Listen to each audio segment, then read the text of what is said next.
We're good? Minor technical difficulties. We'll come back and M&M's on Whiskey Wednesday. During the break when we were live and then we were gone, we were talking about Christoph Porzingis coming to the Celtics. Good Father's Day weekend. Yep. Hang out with your dad? Yeah. Yeah, we didn't do much, honestly. Just hung out Sunday. Grandparents came over. Good to see them always.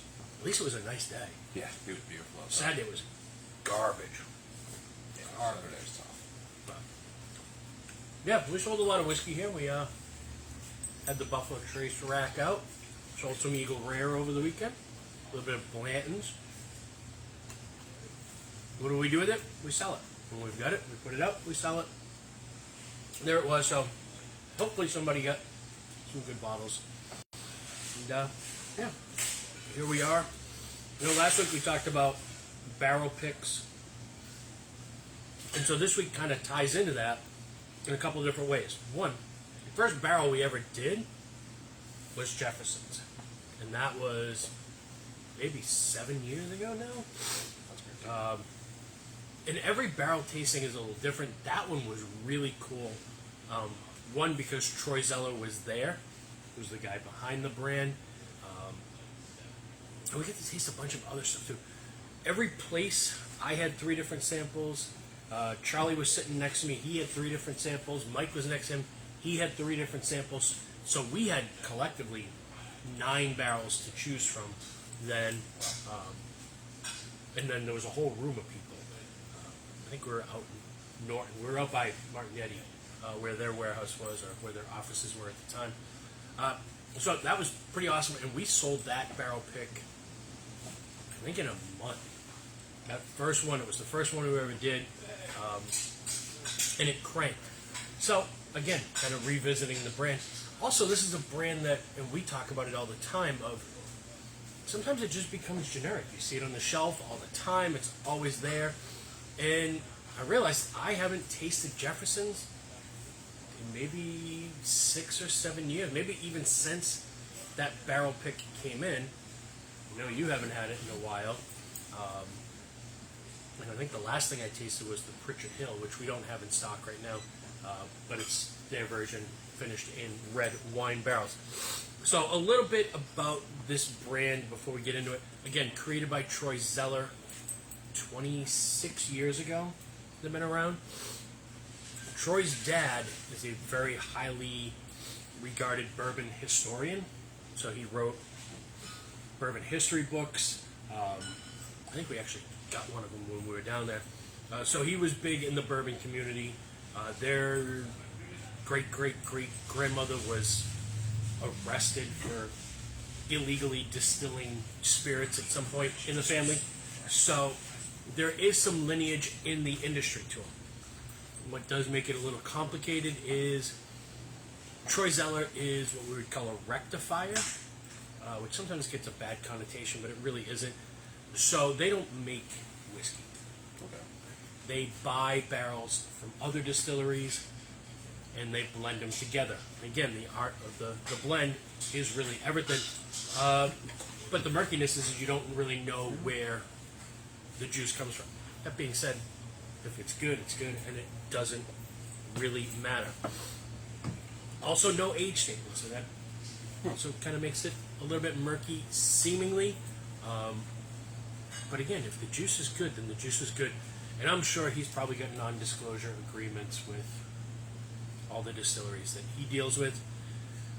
But I just figured we'd taste through the lineup and revisit. And again, the original Wachusett Wine and Spirits store pick.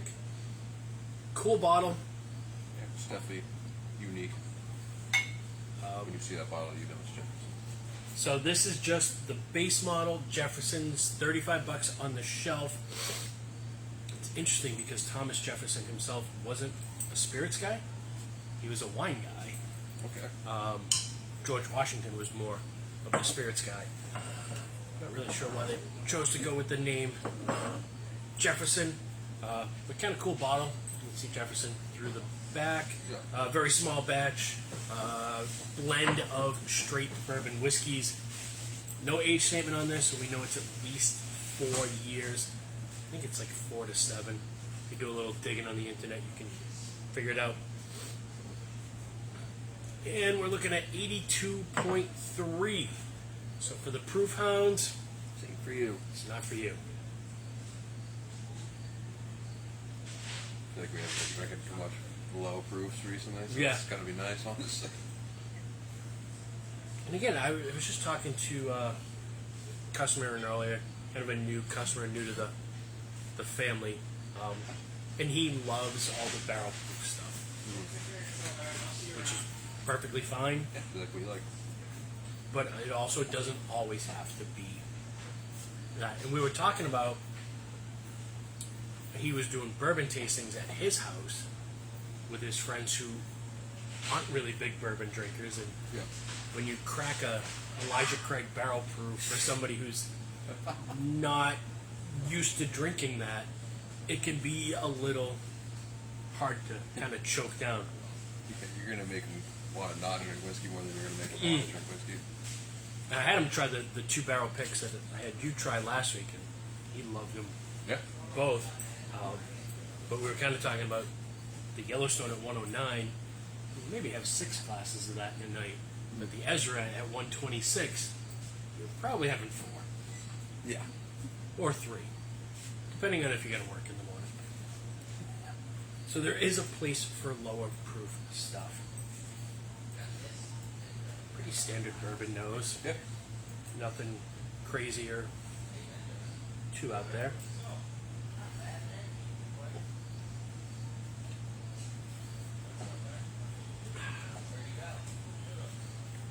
Tastes like bourbon.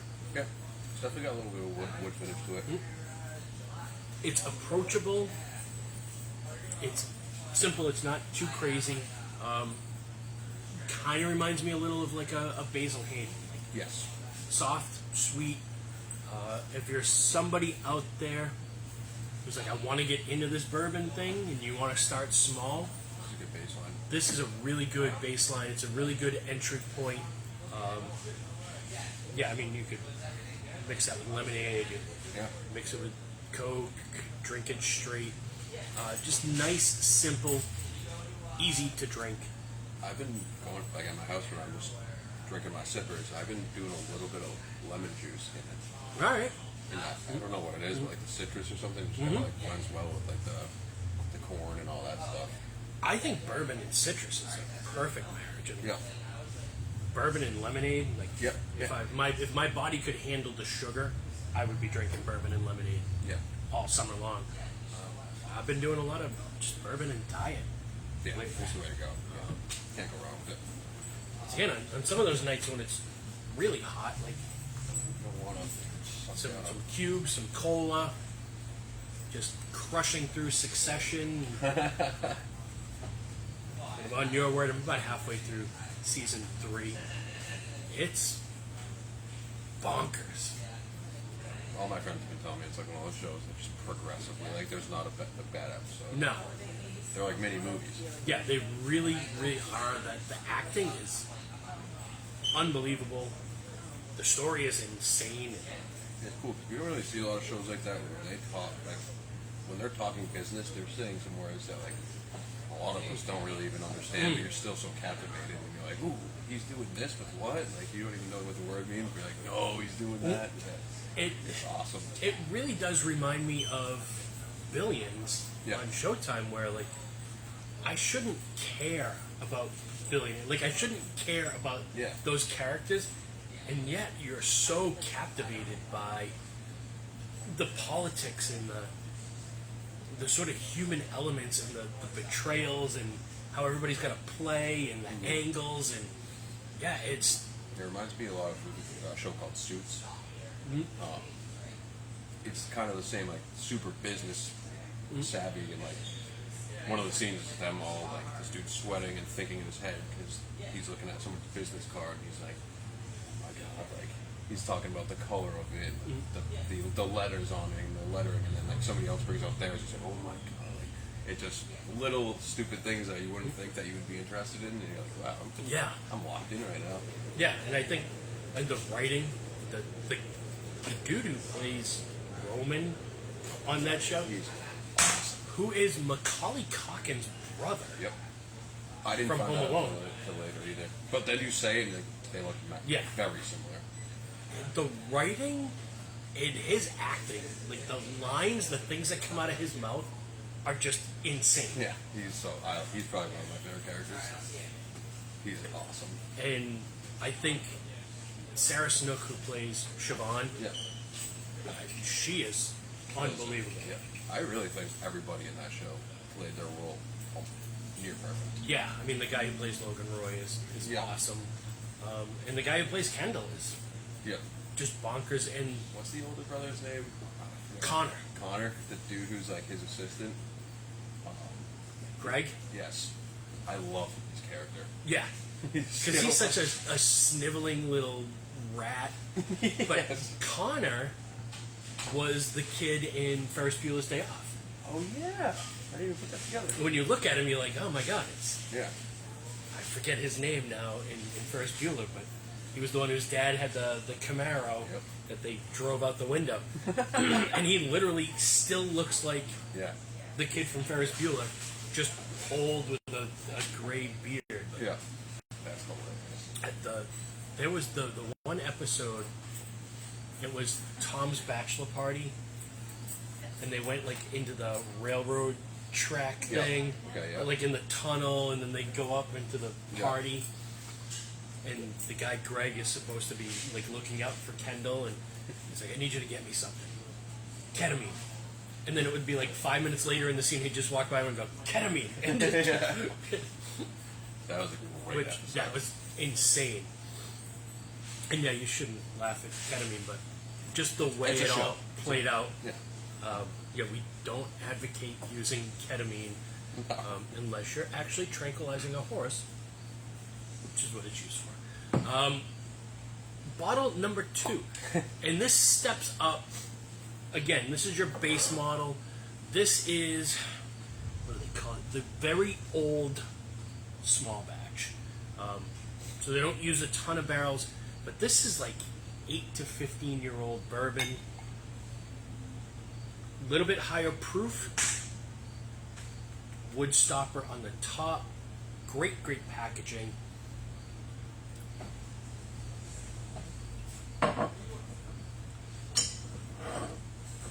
Proof point is 90.2. It's definitely a little bit more in line with what I like to drink. Again, there's no age statement. There's no mash bill. All you can do is grade it on, is it good? Great nose. Yeah. Yeah, this definitely is a big step up from the base model. Smell a little bit more of that wood, the age. It's a little bit of a jump in price. You're talking $35, now you're jumping up to $55. But again, much older product.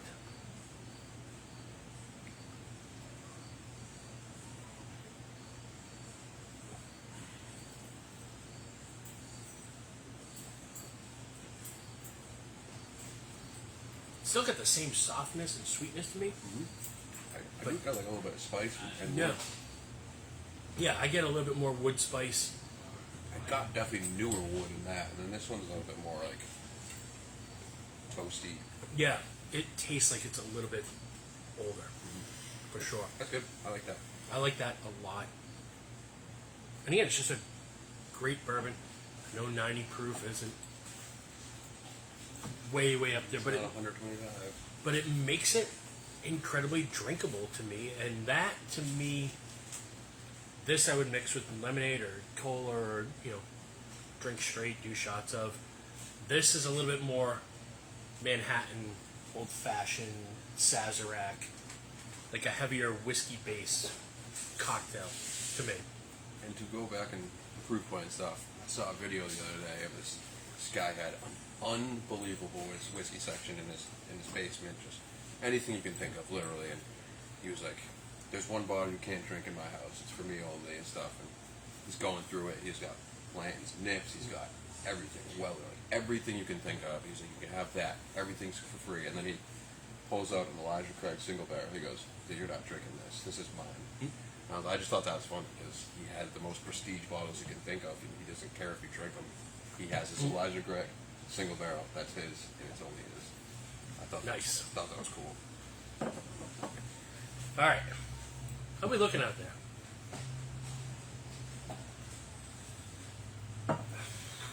Third and final bottle. This is a limited release, allocated bottle. Comes out once a year, and they actually work with a chef, and the name escapes me right now. What it is, somewhere in one of these little neckers, but they basically put together a blend of bourbons and ryes. Now Jefferson they do their ocean project. They actually put barrels on an ocean liner, leave it out in the sun. The theory is that the barrels are rocking on the boat, which gets more wood flavor in it. We don't have any in stock right now, but those come out by the voyage. Like I said, they do the Pritchard Hill, which is aged in cab barrels. They do an ocean-aged rye, which is even more rare. I think last year they did like a wheated bourbon, ocean-aged, which was even more rare. I think we got one bottle of it. So they do some other stuff, but this is considered a specialty release on their part. Again, blend of bourbon and rye, much like Lost Monarch. Yeah. Sometimes gets referred to as a brew rye. It's a term I kind of hate, mostly because I like distaste for High West. But High West puts out a blend of bourbon and rye that they call brew rye. There are a few brands that do it. Wild Turkey does a bottling they call Forgiven, which is kind of cool story. Somebody blended them together by accident, and they thought they were going to get fired, and so they put it kind of off to the side, and then they tasted it and they're like, "Oh, it's pretty good. You're forgiven. Yeah. Okay. You didn't lose your job." Yeah. And yeah, I think she got a promotion on that one. So again, blend of bourbon, rye. We don't know where the bourbon comes from or the rye comes from. But in the end, it doesn't matter if it's good. Proof point is 90. So to me, it's kind of right in the wheelhouse. 90 proof, limited edition, blend of bourbon, blend of rye, $42 on the shelf.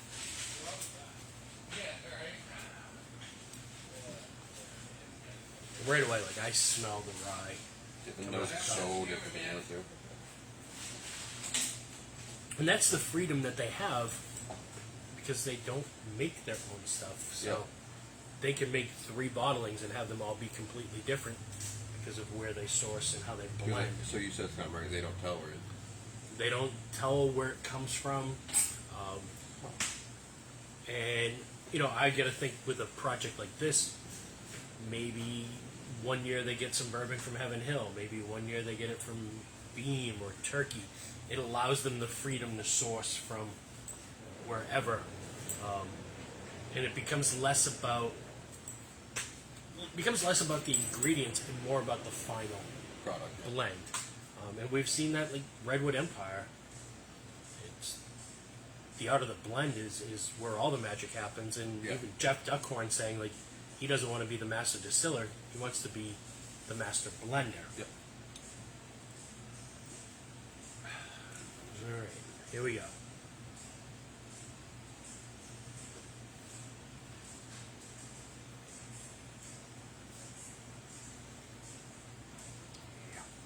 That to me has a ton of flavor. And out of the 3, that to me stands out Oh yeah. as the best. I like this. I like this. I love that. I mean, just the flavor for cocktails, for just straight sipping. It's like applewood. You get sweetness from the bourbon at the end.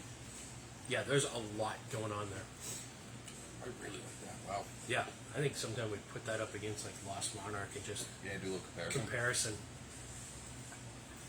I will say it's kind of mean towards the Jefferson, but Yeah. we're a little less. Yeah, I mean, it's not going to Beat it, Lost Monarch, but it'd be fun to kind of taste them side by side. So there is a little bit left of this.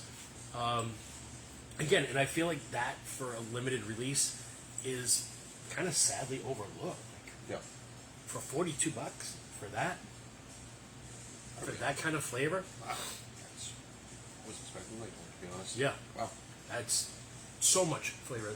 That's the winner, and I think after I bought that bottle, which is going home with me, getting drunk tonight, but there's still a few bottles of that left. It's actually behind the counter, not out on the floor. So there it is. Just kind of hanging with some old friends, friends at Jefferson's. Fantastic. We'll be back next week.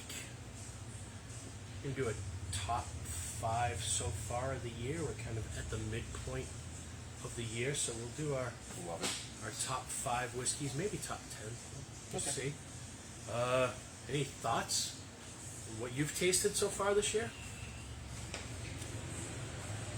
I mean, are we doing is any price and everything? Any price? Not even gonna lie, that's kind of gonna be up there for me. That was really good. Yeah, it's certainly a late addition to my list. Yeah, I mean, what do you think? What's a stand up for you? That Middle West Yep. dark pumpernickel rye Absolutely. That's gotta be up there. is up there. Yeah, I feel like there's been a couple of ryes that we've tasted this year that have been really, really good. It's one of those things where you've tasted so much that I need like a list. Oh yeah. And even like, new stuff to us this year, like New Riff. Yeah, that's yep. That bourbon was fantastic. The Woodinville stuff has been Yeah. fantastic. Yeah, you got a good bunch to pick from for sure. So, yeah, we'll spend the next week putting the list together and Figure it out. tasting and figuring it out and seeing where we're at. All right, we're going to wrap it from there and let you guys go enjoy the sunshine. And I'm going to pour a little bit more of that before we go.